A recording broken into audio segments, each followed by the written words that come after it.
উৎপাদনের দোরগোড়ায় পৌঁছালেও এখনও চূড়ান্ত হয়নি রূপপুর পারমাণবিক বিদ্যুৎ কেন্দ্র থেকে উৎপাদিত বিদ্যুতের ক্রয় বিক্রয় মূল্য।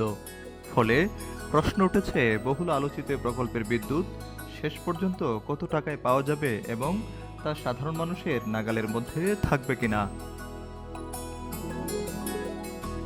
12.65 মিলিয়ন ডলারের এ প্রকল্পে মার্কিন ডলারের বিপরীতে টাকার মান কমে যাওয়ায় ব্যয় বেড়েছে প্রায় 26,000 কোটি টাকা।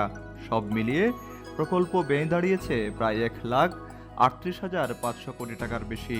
একই সঙ্গে বেড়েছে প্রকল্পের মেয়াদও। 2013-14 সালের দিকে ফিজিবিলিটি টেস্ট করে নির্মাণকারী কর্তৃপক্ষ ও ঢাকা বিশ্ববিদ্যালয় ব্যুরো অব ইকোনমিক রিসার্চ জানিয়েছিল, প্রতি $1 বিনিয়োগে $158 পর্যন্ত রিটার্ন পাওয়া সম্ভব। অন্যদিকে রাশিয়ার করা ফিজিবিলিটি টেস্টে প্রতি কিলোওয়াট বিদ্যুতের দাম ধরা হয়েছিল $4.62। রূপপুর পারমাণবিক বিদ্যুৎ কেন্দ্র প্রকল্প পরিচালক ডক্টর মোহাম্মদ কবির হোসেন জানান, আনুষ্ঠানিক বৈঠকের মাধ্যমে কয়েক দফা আলোচনা শেষে চুক্তির শর্তাবলী চূড়ান্ত করা হবে।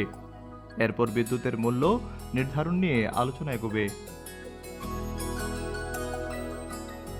বাংলাদেশে বিদ্যুৎ উন্নয়ন বোর্ড জানায়, দাম নির্ধারণে রূপপুর কর্তৃপক্ষের ধীরগতির জন্যই এই চুক্তিটি ঝুলে আছে।